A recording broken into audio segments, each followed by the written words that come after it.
Hi, everybody. Good morning. Okay, so we are going to get started here. So the goal today is to help you guys complete your templates in um in your zip forms. So let me see. You guys can see my screen, right? Okay, so let me make sure that you guys can. Okay, perfect. Okay.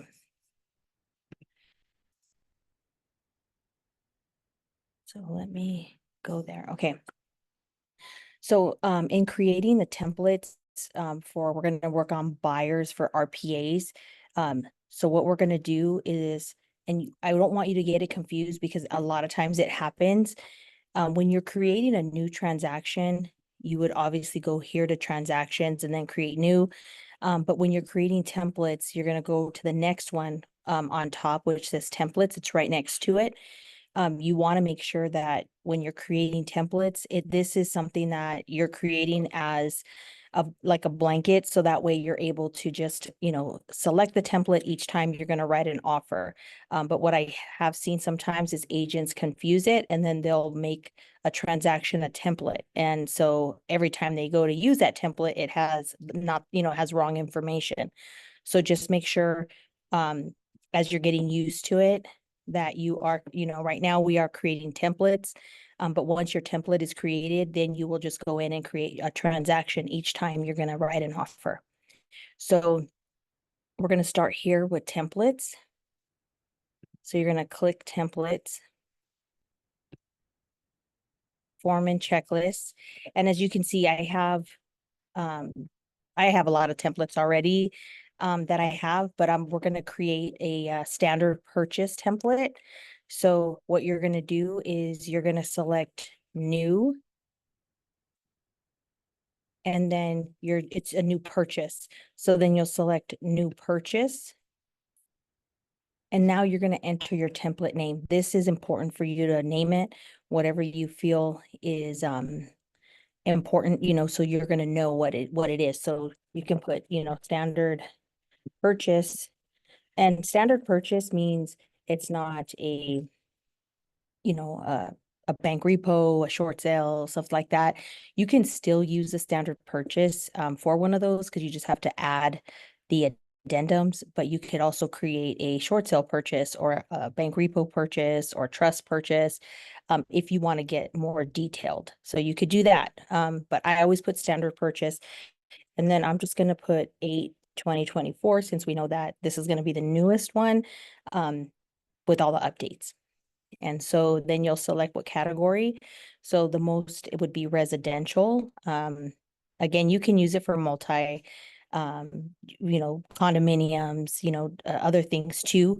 But just select residential. And then auto apply.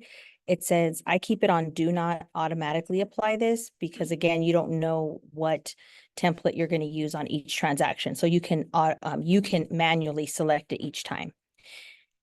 And if you already had a template in place, you can add it to another one if you did, but that's not going to be what we're doing today. We're adding a completely new one. So then we're just going to select save. So now you are creating, and if you read the top, you are currently modifying a purchase template. Click here if you want to create a new purchase transaction. So you don't want to create a new purchase transaction. That's why I was saying we are creating templates today. So the first thing that we're going to do is go over here to all forms.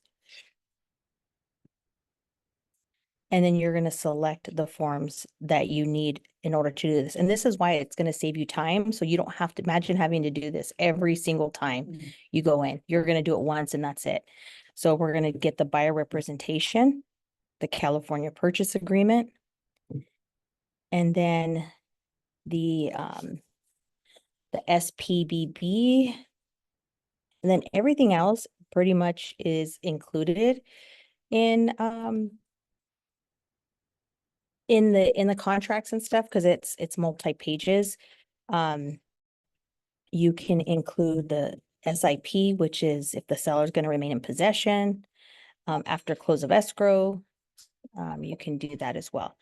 So these are pretty much the standard forms that you're going to use when you are completing your purchase. So you can, hi. It's okay, go ahead. You have a seat up there. So the first thing we're going to do, because this is actually the first form that needs to be filled out, is your buyer broker agreement. If you were on our Zooms, you know that here at Champions, you have the option to have that 1-page form filled out by Rod. That is to get into, be able to show properties, but you still need this buyer broker agreement when an offer is written. So here's your template. So obviously you're always going to have at least one buyer. So I would X where it says buyer. Again, this way you do it once and you don't have to do it again. Agent, you'll always be the agent. So write the name. If it's Remax, if it's Champions, you're going to write your company here, the licensing number here, your name as agent,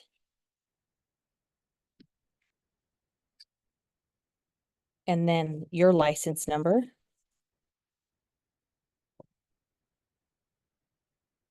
And by doing that, you'll never have to do that again. So it makes it pretty helpful that, once you complete that. So we'll just keep scrolling down to the next page. So this is the buyer representation and broker agreement. So obviously you're not going to put a buyer's name because that's always going to change. So you can't put that in your template because that's going to change, but your brokerage isn't. So it should show up as your brokerage there. And then obviously the beginning date will change as well. So you don't want to, put that in there. But you want to mark exclusive. You want to keep that. You want to keep single family, maybe mark multifamily. You can mark any of them if you want. And you can always unmark, but it's up to you. But if those are the two common that you do, then you can just select those. You can select counties. You don't have to write the counties, but you can put the X by counties. I think that's probably gives you more of a broader coverage, because how many times have a buyer said, I want to be in Fontana, and then they end up in San Bernardino, so if you only put Fontana, your bases aren't covered. So you definitely want to put counties, because buyers change their mind. So definitely mark that. And then come down here, compensation. I recommend everybody put the 3%. If you're charging a TC fee or admin fee, you're going to put that right there. So that way they are aware of the fees that they're going to be, required to pay. Remember, the amount of compensation can always be adjusted. Once you submit this to the listing agent, if they are paying you 2%, then you can reduce it to 2%. But remember, if you put 2% and they were paying 2.5 or 3, you're only going to get the 2%. So always strive for the most and reduce it.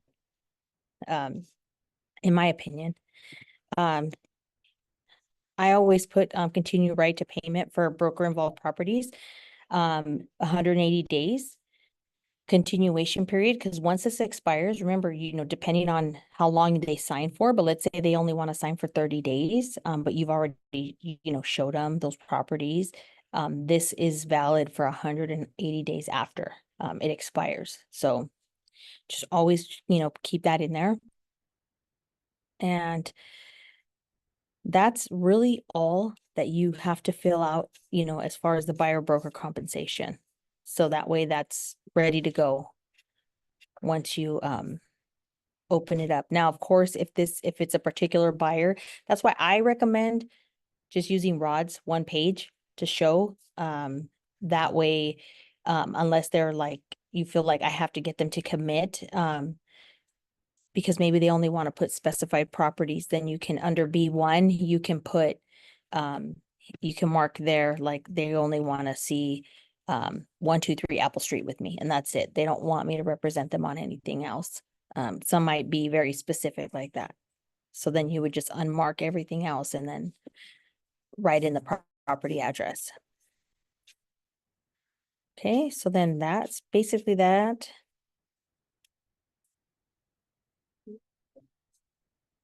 Yeah. This one?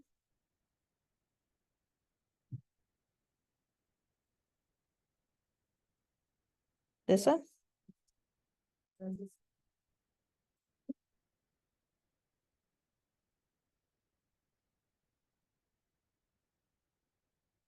So I kind of did it for you on the sheet so you can see like what is filled out, so you guys know if you have copies. Got it? Okay. So then we'll go to the next form. Well, actually the same form.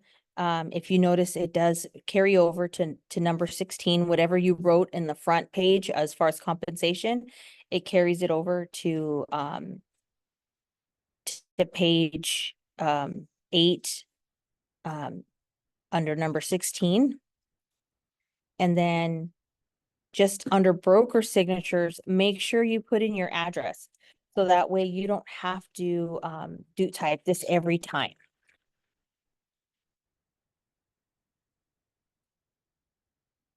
Yeah. And let's see.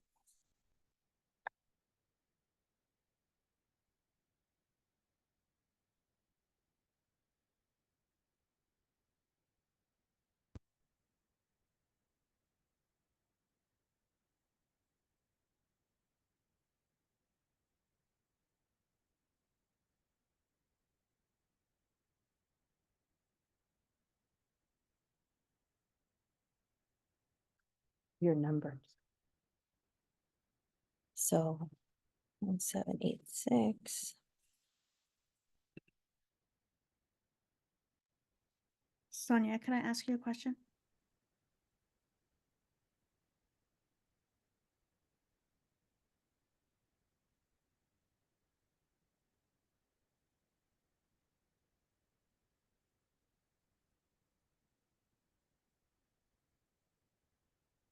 Okay, so you see how I did that? What's the street number again? 117. Yeah, 117.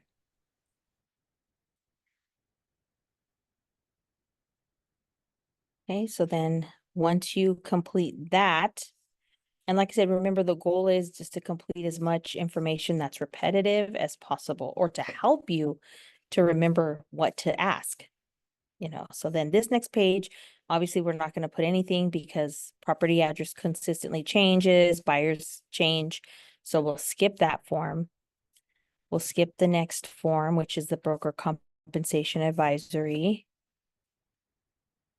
Possible representation of more than one seller. So let me go back here. So basically these new forms, just so you guys know, so a buyer investigation advisory, when you're talking to your clients, it's just letting them know the importance of doing a home inspection. And so you want to let them know that these are general forms. So some of the things may or may not apply, but they try to cover as much stuff as possible. They may not have to worry about, maybe they're not going to rent it. They don't care about rental restrictions, or they're not in any type of environmental hazard area, fire zone, or anything like that. But again, it's just to kind of go a general overview of what they should be inspecting.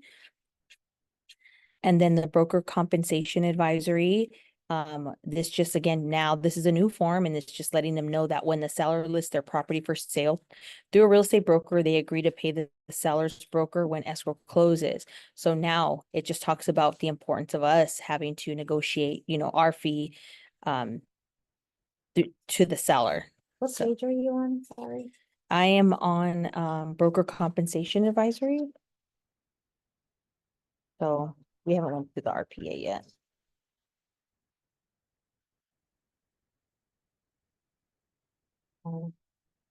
It's at the end.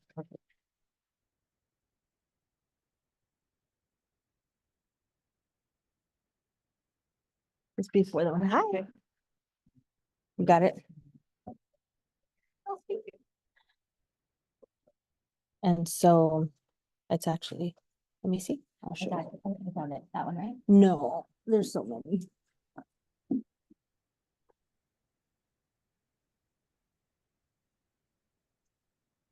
the broker compensation advisor. So this one goes to this. Okay. I'm trying to say the escrow was falling apart. No worries, go ahead. I know how that feels. Your next form is your possible representation of more than one buyer or seller.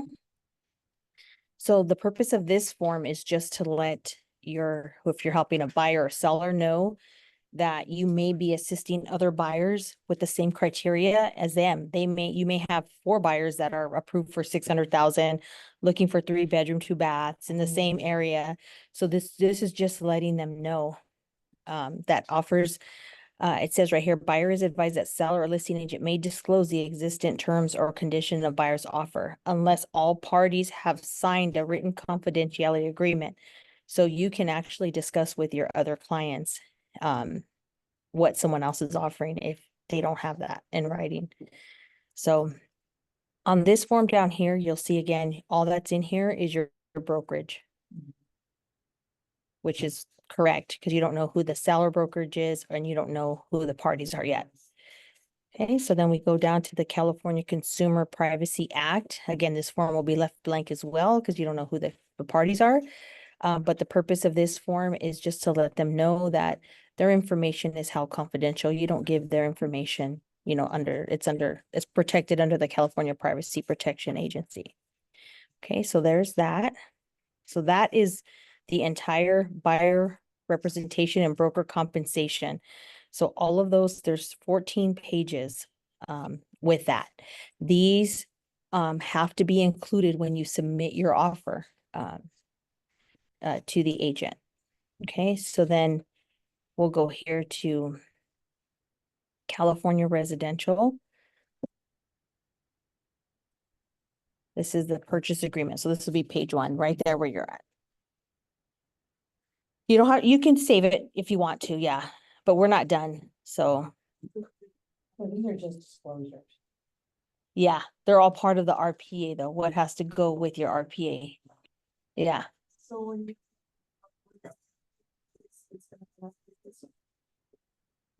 We're creating a template. So when you click your template, it's gonna grab everything because you're putting everything in there right now.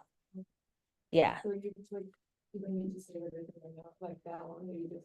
Yeah, and then does your screen look like mine? Where it says forms and documents? Let me see.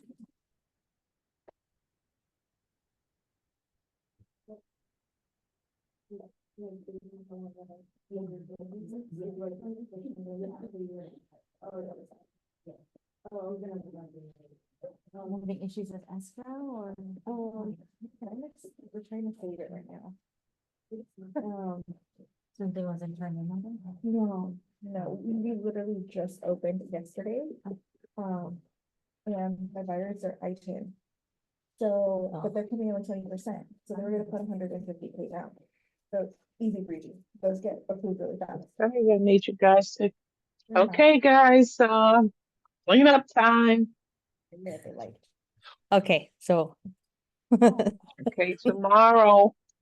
Don't Can you let hear me me? down. I need you guys to finish these worksheets so your teacher would know I was doing my job. Okay? Because if nobody turning anything, she's gonna say, "Oh, what was the sub doing? She didn't even Okay. check." She, So she's I'm teaching. counting on Royce, you I can guys hear to you. finish. Oops, Sorry. sorry. Okay, I muted you. She's a teacher, so she's talking to her students. She's not talking to us. No, she's like. Okay, so now this is the purchase agreement. Again, here's another agency, which obviously you filled it out with it's because they are assuming that you're signing the buyer representation when you're, beforehand. But because again, Rod gave us that one form, we're not necessarily required to do that because we're not saying we're representing at that time. So it's a little bit different, but again, just depending on how you use it, there's no right or wrong way. You could do it with the 1 page, or you can start off with the buyer representation broker compensation agreement, your choice. So this is the offer. And so you obviously, because you already filled out the buyer representation, all your stuff is going to auto populate wherever your information is needed. So that should look like that, and then come down to the residential purchase agreement. So this here is where, obviously, again, date prepared, we don't know because that's gonna always change. Buyer's gonna always change. Property address will always change. So that is gonna be left blank. But what's not gonna change is who the buyer agent is, right? That's gonna be you. So you're gonna put your information there with your license numbers and then select that you're representing the buyer. Um, of course, that could change. It could become a dual agency. So be mindful of that. If like I'm Remax Champions, so if I'm working with another agent within Remax Champions, it is considered a dual agency. Even though I'm not the agent for both, we have the same broker. So that is considered a dual agent. If I work on here with someone of Champions who has a listing, we are not the same. Because we both have different brokers. Okay, so just keep that in mind because a lot of times people think, well, I'm not the listing agent, although it's another champion. I'm not the listing agent, but it doesn't matter. It's the brokers that matter. So we're gonna go down and obviously purchase price will be left blank. I always put in close of escrow 30 days. Just because for me, it reminds me, I like to have stuff click because it'll remind me to have that conversation with my client. Are you okay with 30-day escrow? Because a lot of times you'll end up skipping stuff because you're just going so fast. So the more stuff you have, checked off, it's really helpful. So the initial deposit, typically I like to ask them to give 10,000. Sometimes it'll be more, sometimes it may be less if they don't have it.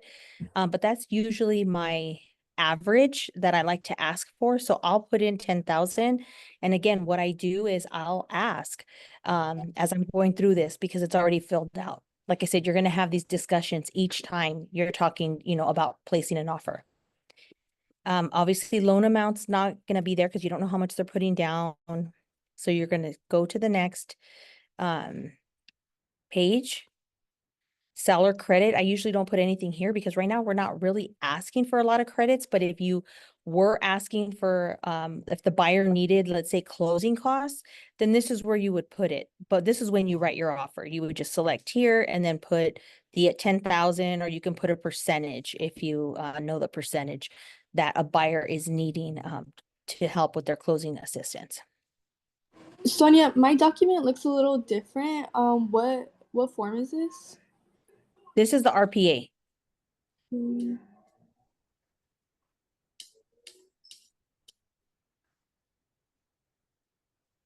What page are you on? Disagreement. I'm on page 2. Yeah, page 2 of the RPA. Um,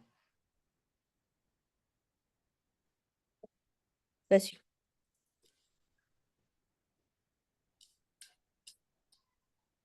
Did you find it? no, 1 second. Yeah, so if you're on the California Residential Purchase Agreement, this is page 2 of the purchase agreement, but page 4 of the document, because there's 27 pages in this document. Isn't that crazy? Mhm. We're getting so back to that. I've actually never told one in my hands before. Yeah. This is the first time, I was just computer. Yeah. Sonia, can you hear me? Yes, I can hear you. I have a comment and maybe you could, I don't know. I just wanted to tell you, I was showing property and one of the agents asked for a buyer broker before I went to go look at the property. And she wanted an actual like buyer broker because I was gonna send her the one page and she said, no, we need the buyer broker. So I said, well, I have that. I'll send that to you. But like eventually that's gonna change, right? So instead of It's just really unfortunate because everybody wants to kind of make up the rules as they go type of thing. Yes. If they're not educated, I think they I really Yeah, maybe I because should I be feel it like that way, she was but I being just sneaky about it. Like, oh, so your buyers are gonna pay? And I said, no, I'll be sending you a revised contract when we do put the offer in. yeah. Yeah, exactly. I think that you're probably gonna, if that happens, and maybe you just have to tell your clients, there is gonna be some properties where this is gonna be required to be signed. So maybe it's just better to get in the habit of getting it signed up front. Maybe that might be um the better thing to do. I think the one page would be good for like maybe people that you're meeting online, or that don't know you, so don't want to feel committed to you. Although the buyer broker agreement, you could make it for just one property too. But like you said, it's 5 pages, so it kind of scares people away.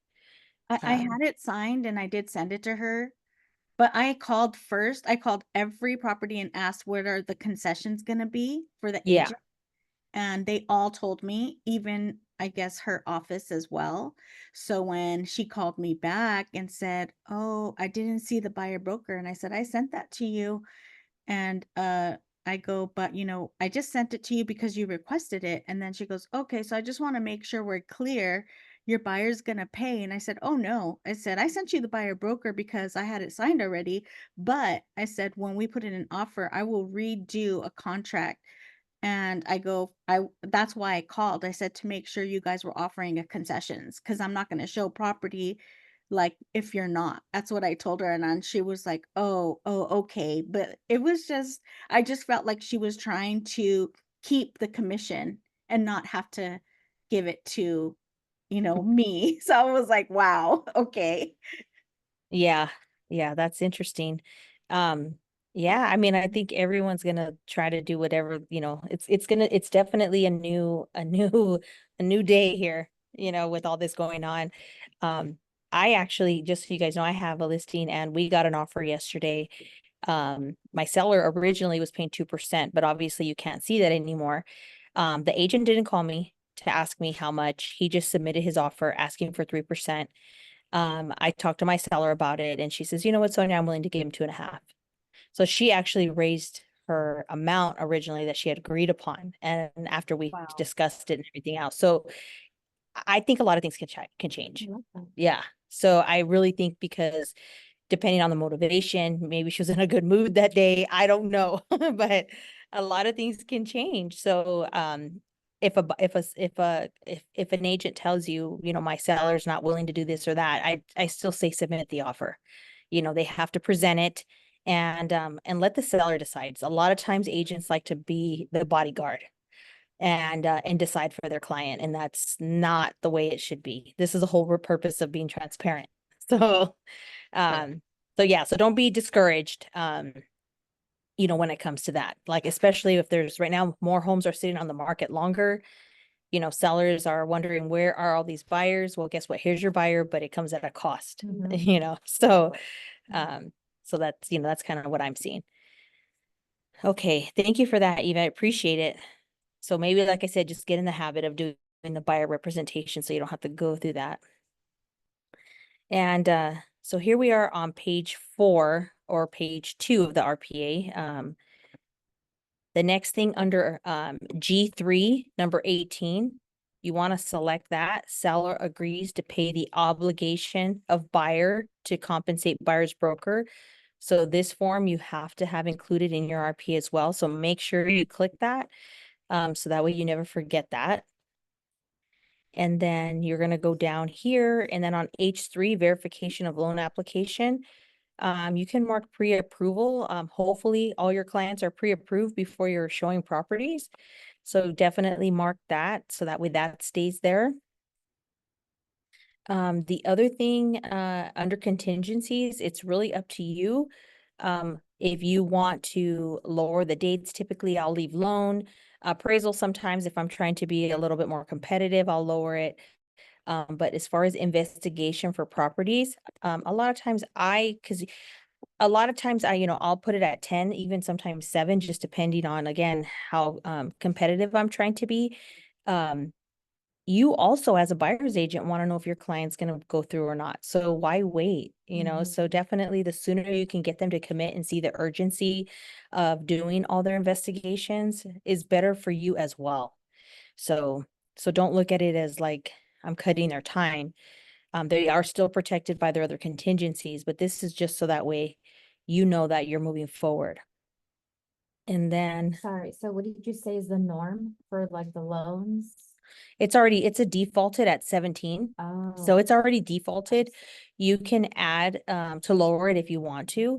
But you don't necessarily have to. But the only time that comes into play, like let's just say a lot of buyers, well, once you're comfortable working with the lender you're working with, they're, you have that relationship and they're going to tell you, you know what, they're good. They're already fully underwritten, or, we have all their documents in, everything looks great.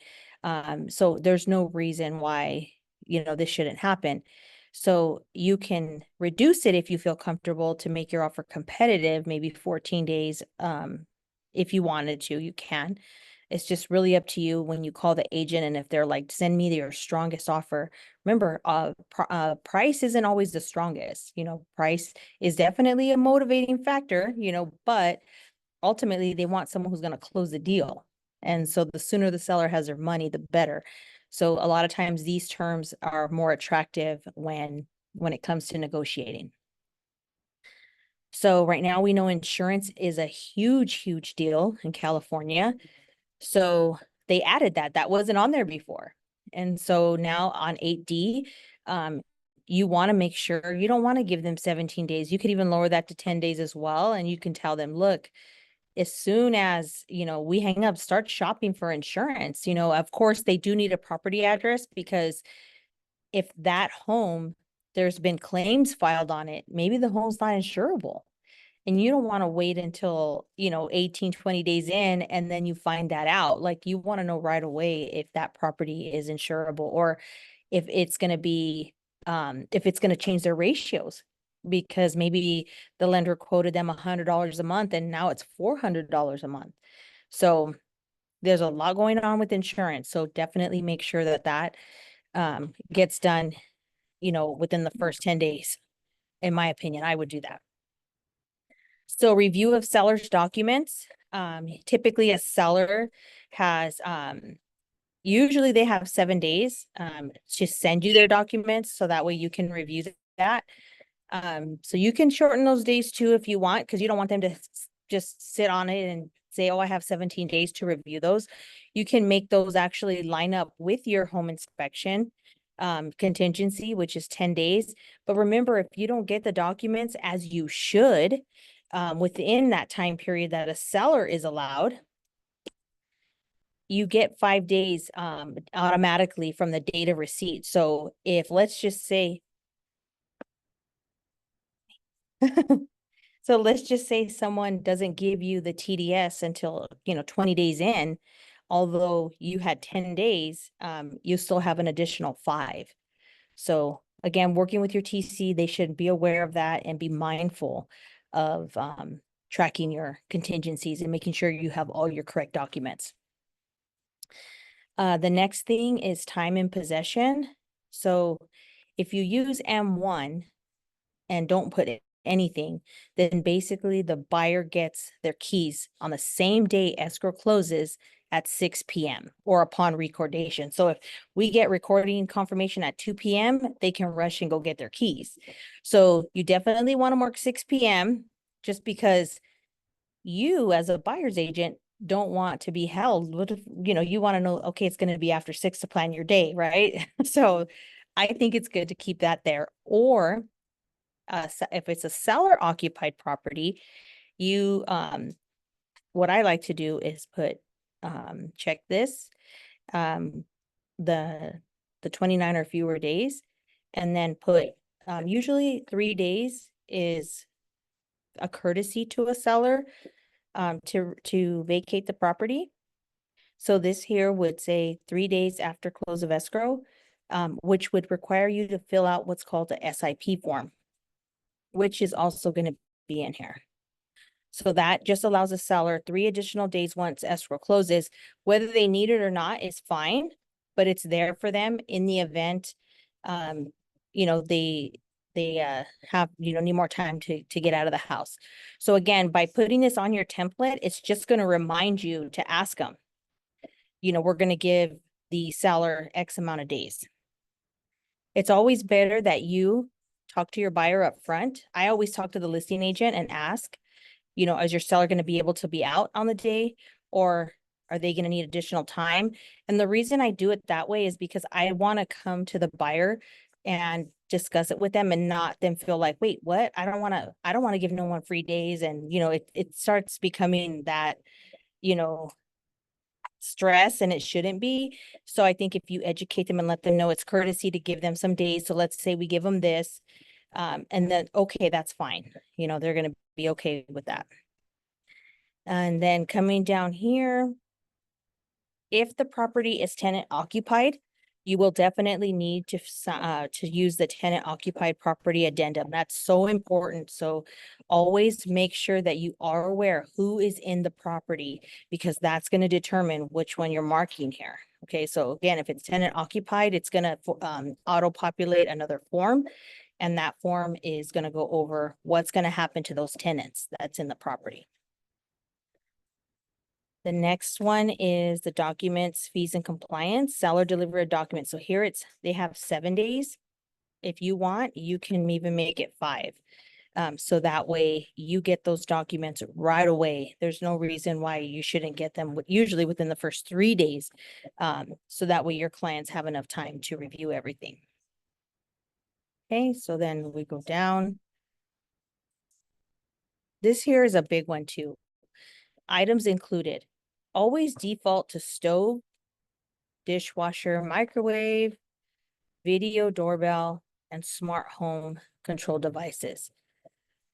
The reason why is because a lot of times you're in a hurry writing the offer. Your client's already automatically assuming that the Ring doorbell is going to be left, you know, that the stove is going to be left. But if you don't mark it, they're going to assume that maybe it's not. And then at the end, when you do your final walkthrough, the stuff is gone. And then it's like, oh, wait, I didn't ask you. I didn't mark it. So be mindful of that. Just keep that as default. The seller's agent can always counter it out and say, there is no video doorbell. Okay, no problem. Or if you notice that there's not one, you can always remove it too. But it's better to over check than under. The next thing is the natural hazard zone disclosure. So you always want to mark, you want the seller to do that. My company of choice, and again, this could be yours and maybe it's not, maybe something else. Mine is property ID. Purpose I use property ID is if you look at most NHD companies, they are not based out of here. They have small print that says if need to litigate, you have to go to a different state. So let's just say you have an issue with what they reported. It's going to cost your client a lot of money to go file out of state. And that's why they do that. Property ID is based out of LA, and they back their reports. They have the highest insurance. That's why I personally use they're the most reputable in my opinion. So you can mark it that way. You have to set up an account with them or no? No, you can actually go online and create a login account. It's free. On Q3 is where, again, you don't have to ask for a termite inspection, but I like to put this on here, termite inspection and section, like just put section 1 clearance. I like to put this on here myself because I just don't want to forget. So remember, a lot of this template is to remind you. So when you're filling out the form, you're going to say, do we want to ask for the termite now, or do we want to ask for it, you know, during repairs or whatever? You know, again, you want your offer to be as competitive as possible. But again, it's just on here. That way you remember. And just remember with VA offers, it's always required. So that's not an option. And section 1 clearance. Like that. Can you see it?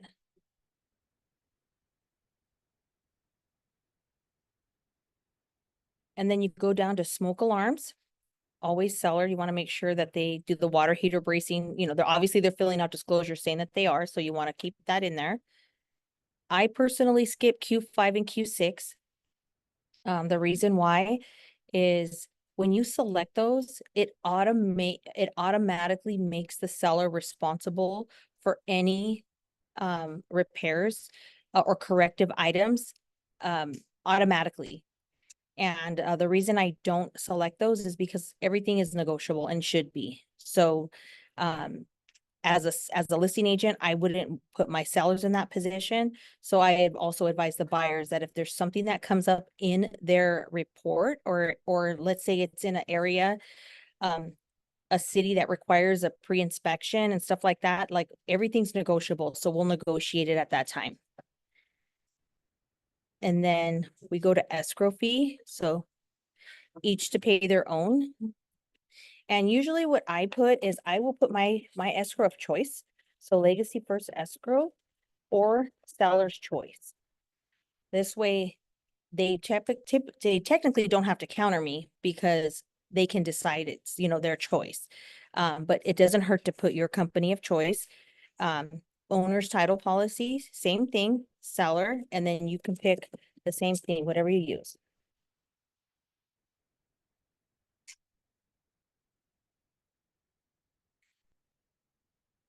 So I use SoCal Title, so you can put SoCal Title or seller's choice. Then you go down county transfer tax, definitely seller, city transfer tax. Not all cities have transfer tax, but again, you want to over disclose, not under.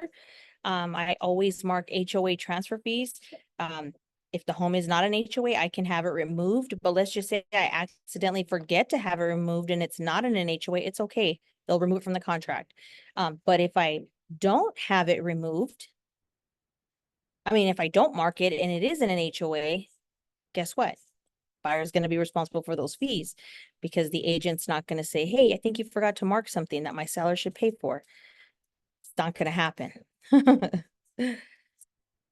On Q16 is where your TC or admin fee go. So then you can put buyer because that was on your compensation agreement. $750 now though, right? Yeah. If you're going to have them pay for all the things, you can put $750.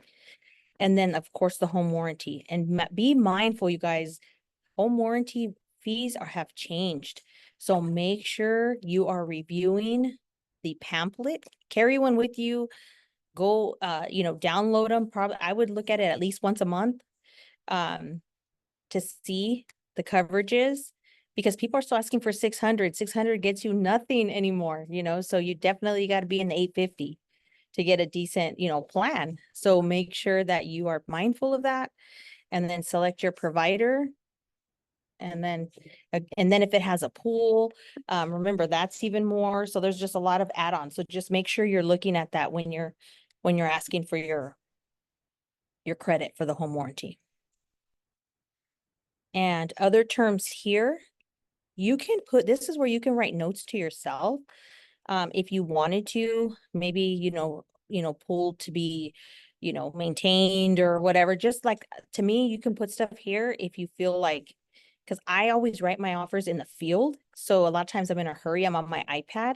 So that's why these templates to me are everything, because I want to make sure I'm covering all my bases and I don't forget anything. So other terms, you can write stuff and then just remember to remove it before you send it if it doesn't apply.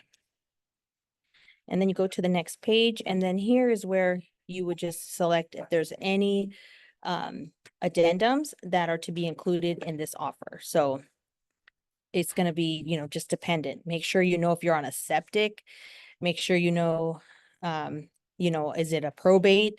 Again, is it tenant occupied? All of those things matter, because it's important to have the additional addendums attached to it, for who's going to pay what. That, we have a, Septic one's so important. Yeah. I'm gonna tell you, it's super fast.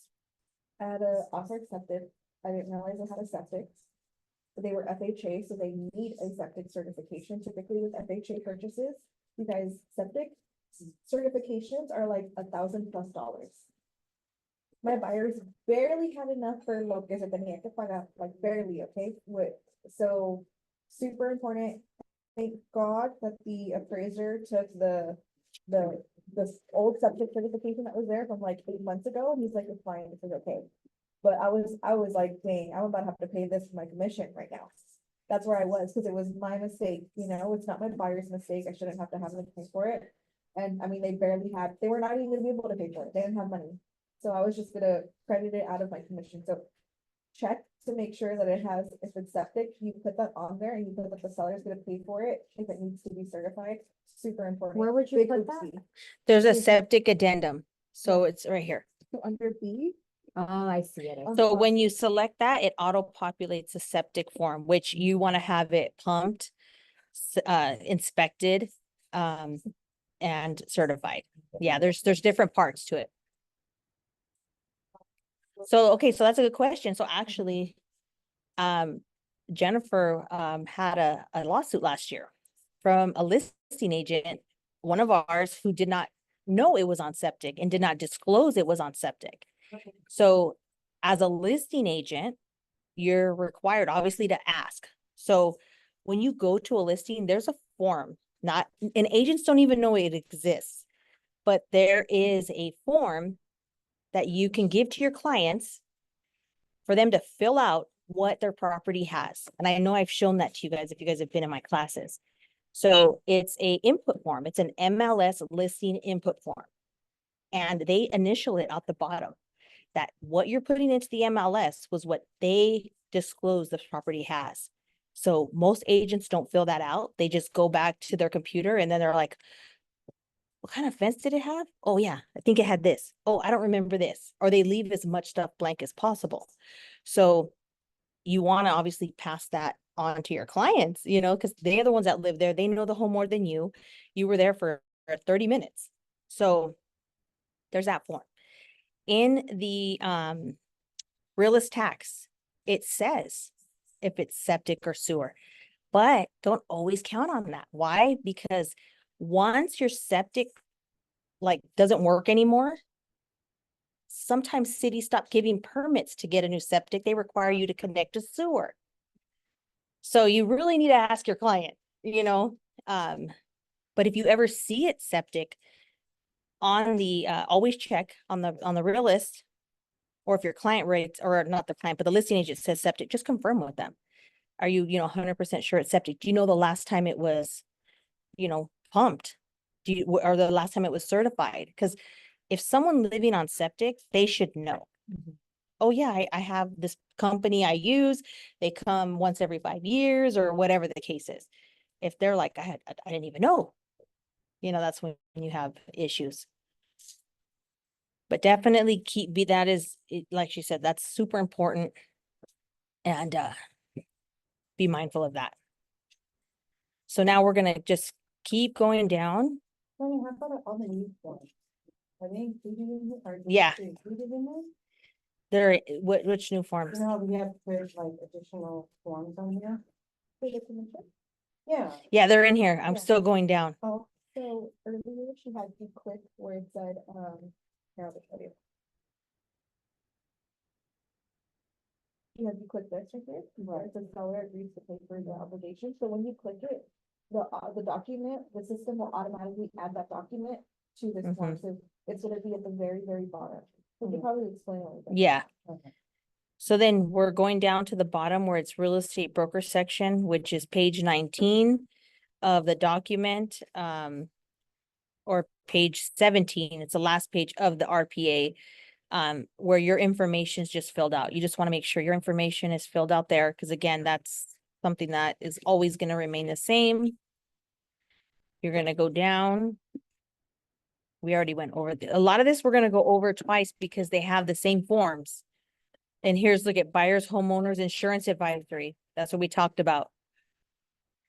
Wire advisory. Again, all these are blank because it just requires the buyer's name, and we don't have that. So that's the end of the RPA.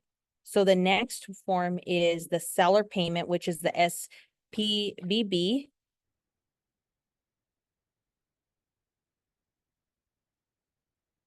And it's at the, towards the end. Yeah. It's like the third, or I think form from the end, 3 or 4. What was it And called?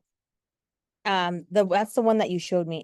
It's the Spbb, seller payment concession for brokers' compensation. I think it's after that one, Maria. Keep going. It's the next, it's that one, Oh, the there you last go. one. Yeah. It's the last one. Okay. Yeah. So on here where it says seller payment to buyer's broker, remember it's gonna match whatever you wrote on your broker compensation, which if you keep it at 3, like I mentioned, it just makes it easier. You can put the 650 here unless that's something the buyer is gonna pay. So you don't have to put that there. And then that's basically it on that form. Because this will all get auto-populated once you input the buyer. The last form that comes up is the seller license to remain in possession. This is, again, remember, if they're gonna stay in the property after close. So we had put on the contract 3 days. So we can just keep it 3 days, just so that way it matches what we write. But again, if you change anything, you need to make sure you change this. Or if they're gonna vacate the day of, you don't need this form. So this is just in case. How's it going? Shoot. Okay, I muted her again. So, so now basically this is your template for your buyers. Okay, so now that this is complete, you're obviously gonna save it. And it should say save successfully. Okay, you're gonna go back.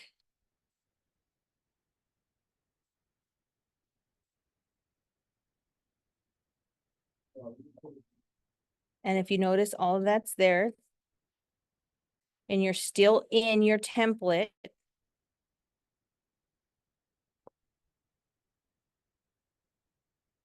You guys see that? So now basically that's it. Now you created your template. It's there. So now what you're going to do is it's ready for you to use. So now anytime you want to use it, you're going to go into transactions. Again, remember you're at the top here in transactions. Select transactions, which I'm already there, but just select that. You're going to select new transaction, new purchase.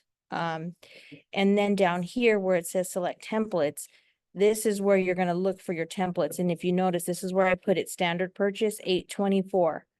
So it's right here, residential, name whatever, your street name. So select your template and then save it. Now, when you go into your documents, everything's already there.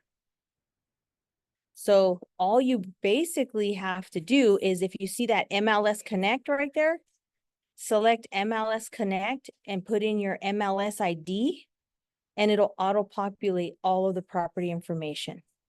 And now all you should have to do when you go in to write an offer is put the buyer's name, the price they're offering, and whatever terms that you need to fine tune. Everything else will be done for you.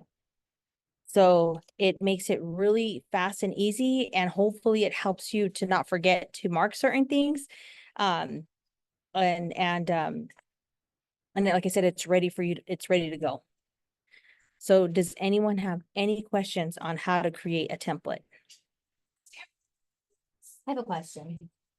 So you had them already pre-filled of what escrow company to use and what title companies to use.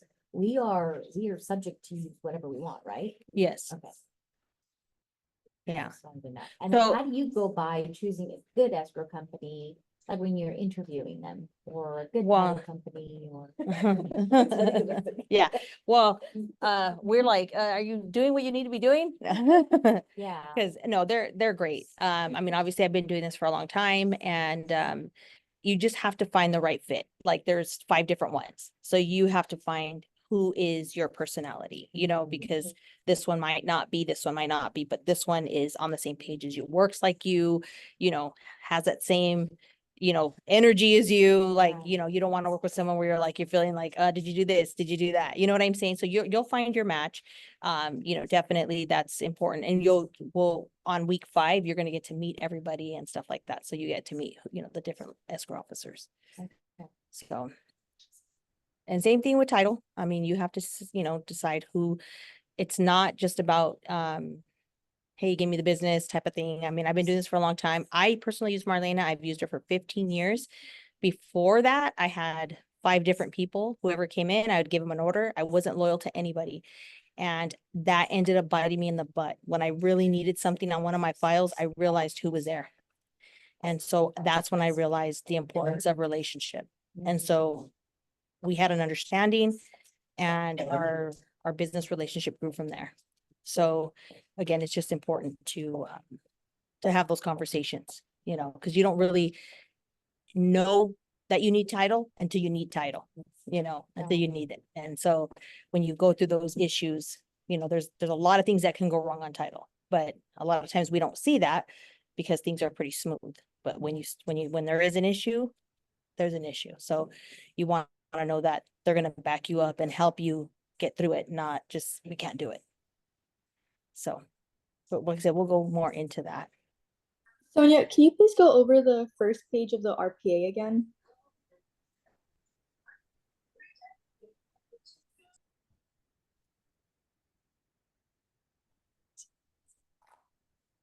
Okay, so this one, right? Yes, page? thank you. Okay. So I can email you guys these contracts as well. So that way you guys, or if you want to come in, I have, these ones that have like the information, so you guys can can basically, just copy them if that's makes it easier. But all you really want to have in the RPA is your information here, because that will never change. And then, like I said, the purchase price is going to always change, so you're not going to have to worry about that. But your close of escrow is pretty much 90%, 30 days. There's going to be times where it could be faster or could be longer. But that's a conversation you have each time. And then your initial deposit, again, you want to make sure your clients are aware of that deposit and where it goes and how it's applied. And that they're on the same page of the amount that's needed. You don't want to just write it in there for them and then they get the offer and then they're like, what's this 10,000 for? So you definitely want to have those conversations ahead of time. And then everything else should remain blank because it's going to be based on the client, how much they're putting down. So you don't want to put a loan amount yet, what type of financing they're going to have, and then everything else basically auto-populates. Hey, Sonia, I think you just said that you're going to, but can you please email them? I think I may have missed a couple spots and I just want to go side by side. Yes, no problem. Thank you. Okay, you guys, does anyone else have any other questions before we jump into the CRM? Because we didn't even talk about that yet. Yeah. So here is I the, have one quick question. yes, So after you save the template, just to recap really quick, you go back into transactions. From transactions, you drop into the template name. Then from there, you go to documents, and then you go to MLS Connect. yes, Okay, yes. thank you. Yeah, you can do it that way, or you could also do it where you, shoot. If you go, can you guys see my screen still? Okay. So if you go back, if you're creating a new transaction, if you go, make sure you're in transactions, create new offer, and then the MLS Connect is also here. Can you see that? On the transaction information page? You guys see that? Yes. Okay, so you can select MLS Connect here, type in your MLS number, find, and then it's gonna bring it, and then use listing. Once you do that, all this information, it's gonna put the property address here. You'll just select residential, select your template again, and then you'll create, save to create a new transaction. Okay. So that's that. Or you could do it the other way if you don't have it. But always make sure you create a new transaction. If you have a buyer and you're writing 3 or 4 different offers, don't use the same transaction. Use a different transaction because you don't want crossing information. Don't do that. And bottom where it says sample, where you do a sample, it'll say the address. Yeah, that's true too.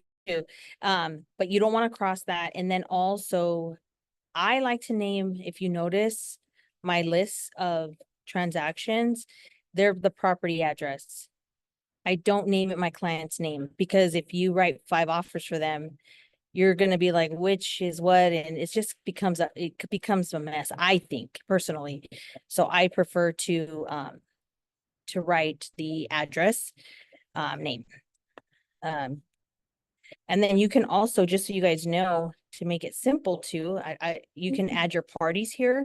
So whoever your parties are, so you can add the buyers, sellers, if whoever you're helping, with their emails. That way, when you go to DocuSign stuff, everything's already in there and you don't have to keep, inputting information. So, like I said, I like to try to do things once and not have to repeat it over and over. So, all of that is super important. So let's go back here really quick. And like I said, I can send you the documents, or like I said, you can get hard copies of whatever's easier when you guys come in. So this is the buyer representation agreement that Tessie wanted to see. You could see it.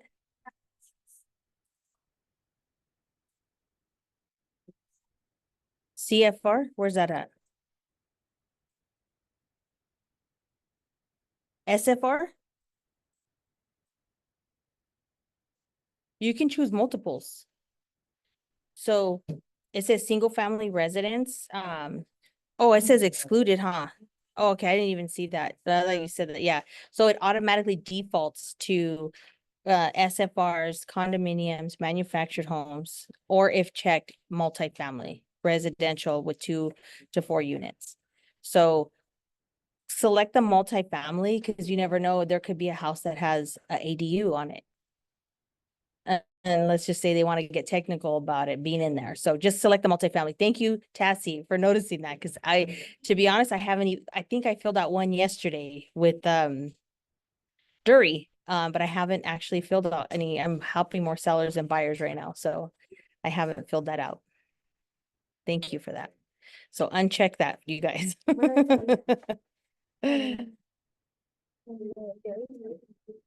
Make sure you take that off your template.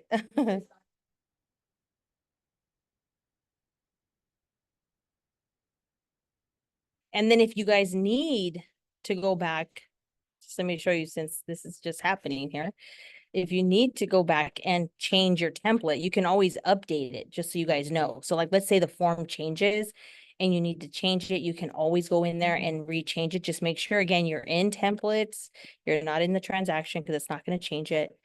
Go into your template here. And then here is where you'll be able to modify your template. Does anybody have any questions? So let me go in here and change this.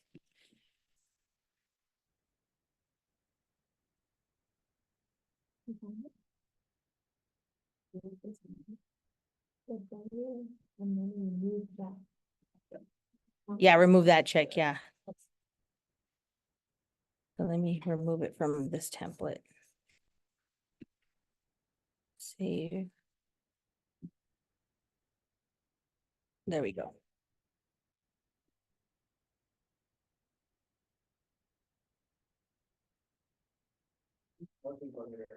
Does anybody else have any questions before we dismiss you?